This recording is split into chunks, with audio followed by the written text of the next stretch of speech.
And the man who's exposing it all, this is a phenomenal new book. It gives a history and brings us right up to present day as it relates to the corrupt press in this country, unfreedom of the press. I call him the great one for a reason. He's also the host of the #1 show on Sunday nights, really killing it for us, Life, Liberty, Levin, nationally syndicated radio host, and that's long enough introduction. Great one. Thank me. How am I? How are you, my brother? Mark, I want you to go. Well, we went through the history. I want you to take where we are and what is the status of the media now? Let's look at it this way. Let's break it down this way. When is the last time the New York Times and the Washington Post ran a positive news story about the President of the United States? Or a negative news story about Pelosi, Nadler, or Schumer? Think about this. When is the last time the New York Times or Washington Post published a leak that was positive about the President or supportive of the President? Name one host on CNN or MSNBC who's right of center. Just one. Now, the President of the United States, they questioned his mental health, right? Did they ever question Nancy Pelosi's mental health? Why? Did they ever question Jerry Nadler's mental health? Why not? Tax returns. Why are the media disinterested in Paul and Nancy Pelosi's tax returns? They're multimillionaires. She's the Speaker of the House. All legislation comes through her. We now see there's issues with Elijah Cummings in a piece in the Washington Examiner where his wife runs these two foundations, and an enormous amount of money comes into those foundations, and she gets a big paycheck from those foundations.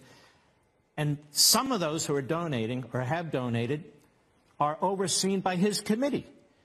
Why don't we have the tax returns of Nancy Pelosi and the bank records of Nancy Pelosi and all the chairmen of these committees, in fact, all the members of these committees? Why are the media absolutely disinterested in this? Why are Joe Biden and Hunter Biden and their influence peddling with a foreign government untouchable? Why aren't these issues? Why aren't these being investigated? I'll give you another example. We talk about executive privilege. I hear these so-called legal experts and senior this and senior that talking about executive privilege like it's never been asserted before. So the media doesn't provide any context for their audience in many respects. George Washington was the first to assert executive privilege. Dwight Eisenhower has asserted, in no particular order, I was just thinking about it. Ronald Reagan, Jimmy Carter, George W. Bush, Grover Cleveland, Barack Obama, Bill Clinton, I'm sure there's many others.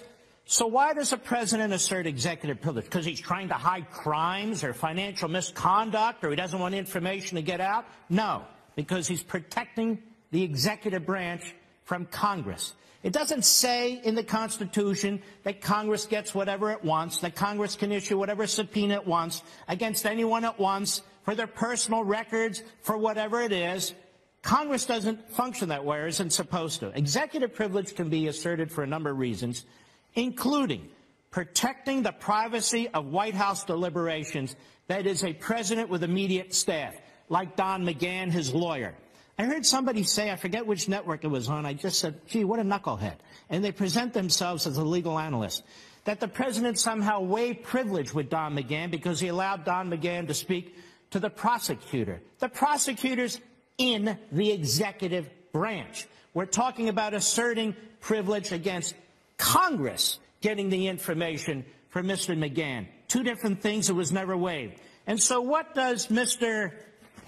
Nadler do, whose tax returns I'd like to see and may need a psychological makeup as well, as from what I understand? What does he do? Well, he claims that the fact that they can't get Don McGahn should really start discussions about impeachment. So a president asserting executive privilege, like other presidents have, to protect the executive branch and the office of the president should start a discussion about impeachment. And, of course, over Chris Cuomo at CNN, he sits there, dumb as a rock, and he allows that to go through. Now they want Hope Hicks, who was a confidant to the president, and Annie Donaldson, who was the chief of staff to the White House counsel. All these people fit within the circle of close advisors and confidants of the President of the United States. They'll never get them. But they want the media out. It's all for the media. They want the drama. We have subpoenaed, 412 times, and 412 times he's resisted a subpoena, and he won't allow these people to talk. And Nadler's on TV yesterday, a complete fraud and disgrace, and he accused the President of the United States last night. He announced that he's committed crimes. Is he a judge? Is he a jury? Is he a prosecutor now? No, he's just another, may I say, jerk politician from New York City. And now he's declared that the president has committed crimes while he's waving around the Constitution of the United States in his star chamber. Let me explain a few other things. Mr. Nadler, you're interested in tax returns. Why weren't you interested in Obama's tax returns? You're interested in bank accounts. Why weren't you interested in Obama's tax returns? You're interested in making sure there's no foreign influence in a president of the United States and so forth. I don't remember you all worked up with Johnny Chong and the Riyadi group and all the money that flowed into the Clinton campaign and all the money that flowed into the DNC, millions and millions of dollars. I don't remember you demanding a special counsel. Here's what at least half the country knows. Nadler's a fraud, the Democrats in the House are a fraud, that they want to reverse the course of this country, they want to disenfranchise the 63 million Americans who voted for them. Here's what else they know. The Democrats have the press in their back pocket, and the press has the Democrats in their back pocket. You want to know all the details? Check out On Freedom of the Press, because the rest of us, we stand for the freedom of the press, not this perversion of the First Amendment. By the way, it's the #1 book on Amazon.com for a reason. A must-read. I've read it cover to cover. One of your best works, right up there with all of them in Liberty and Tyranny. And by the way, Nadler, he didn't even want the Starr report out. What a phony hypocrite. And helped change the laws from the independent counsel to the special counsel. Great one. This is a must-read. This is about real press and real corruption in a media mob. Thank you, sir. We appreciate it. Life, Liberty with Levin. 10 p.m. right here, Sunday night, Fox News Channel. Here now, Robert Ray, former independent counsel, and Saul Weisenberg, former deputy independent counsel, Fox News contributor. Robert, what's the most important, outstanding question, in your view, about Comey's role in this, as far as you're concerned? He clearly was cagey with the president, as you have suggested, in that January 6, 2017 meeting with the president when he joined with the other intelligence chiefs remember, he stayed behind and briefed the president-elect with regard to what he decided he wanted to share with the president. So, it raises all kinds of questions about what the FBI director's motives were going back to the 2016 campaign. And I think by that point, meaning by January of 2017, it's clear, because within 18 days thereafter, he sends 2 FBI agents into the White House to interview Michael Flynn. He had already essentially chosen sides in this and was acting in what I think is, at least the charitable interpretation, he was acting adversarial to the president-elect and soon-to-be president of the United States, meaning, in essence, that his position and the position of the FBI was that he was going to protect the American people from the duly elected president of the country. Now, so and, that's a scary thing.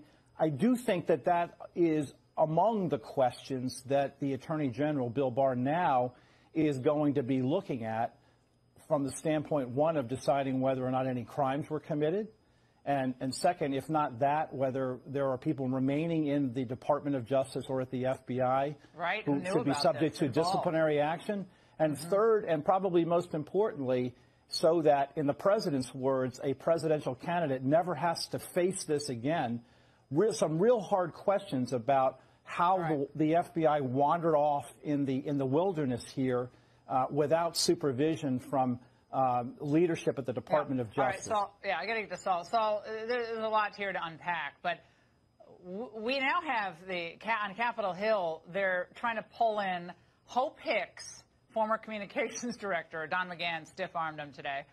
Hope Hicks and Don McGahn's chief of staff, Annie Donaldson, to Capitol Hill. We got Nadler threatening, of course, contempt, holding him in contempt, threatening other subpoenas beyond these 2 new subpoenas today. What gives here? Is it because Barr is going to get closer and the Connecticut U.S. Attorney is going to get closer to the truth? Oh, that could be it. I just think that Nadler doesn't really know exactly what to do. I mean, I think they've terribly misplayed their hand here. The fact is, as I said last time I was on your show, these battles, these checks and balances battles have gone on throughout the history of the Republic. There's nothing wrong with subpoenaing these people, and there's absolutely nothing wrong with the president coming in most circumstances, and if the circumstances are appropriate, and saying, I'm going to invoke executive privilege. That's kind of what it's all about. We need to learn to distinguish between totally improper and demagogic subpoenas, like the one to William Barr and the subpoena to Steve Mnuchin. You might not like what they're trying to do to Steve Mnuchin, but in that particular case, there's a statute that says Congress can do this. The Congress can go to the IRS and say, give us a tax return. So you've got to tell me, if you're talking to me about something, what's the particular thing you're subpoenaing the person for? What are you trying to do, and what are they claiming? That doesn't lend itself easily to gross generalizations. And, of course, just a quick note, Hope Hicks, everybody probably knows, but current EVP and Chief Communications Officer for the Fox Corporation.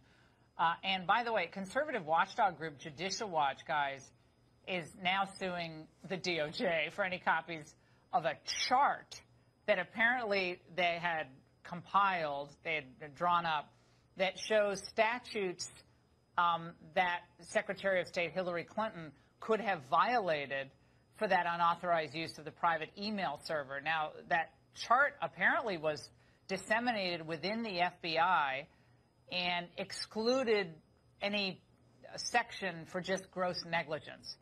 The reason for no prosecution stated by Comey in the summer of 2016. So, Robert, is that significant? And why is Judicial Watch going after that particular chart? As former Attorney General Mike Mukasey has pointed out, that was always the centerpiece of the inquiry relative to the former Secretary of State, meaning that if there was an avenue for prosecution, that was it, and it was on the gross negligence standard. Now, ultimately what happened here is, as we all recall, the Attorney General essentially was conflicted and stepped aside in favor of the FBI director to make the call, and also that includes the Deputy Attorney General. So neither one of them did their job, and then then it was left to Jim Comey to step in and resolve this, and of course then he made a mess of things by essentially acting like a prosecutor, even though he was an investigator and the FBI director. The sum and substance of which is, ultimately that became grounds through Rod Rosenstein for the president to fire him. So, I don't know. The whole thing is was then and is now a colossal mess. And it doesn't surprise me that the FBI would have a chart that would leave off the one place they didn't want to go, which was to talk about the fact that there was sufficient evidence with regard to gross negligence, and nevertheless the FBI director decided not to prosecute. All right, yeah, it's all just reckless. It was just reckless conduct. Couldn't indict. All right, thanks so much, guys.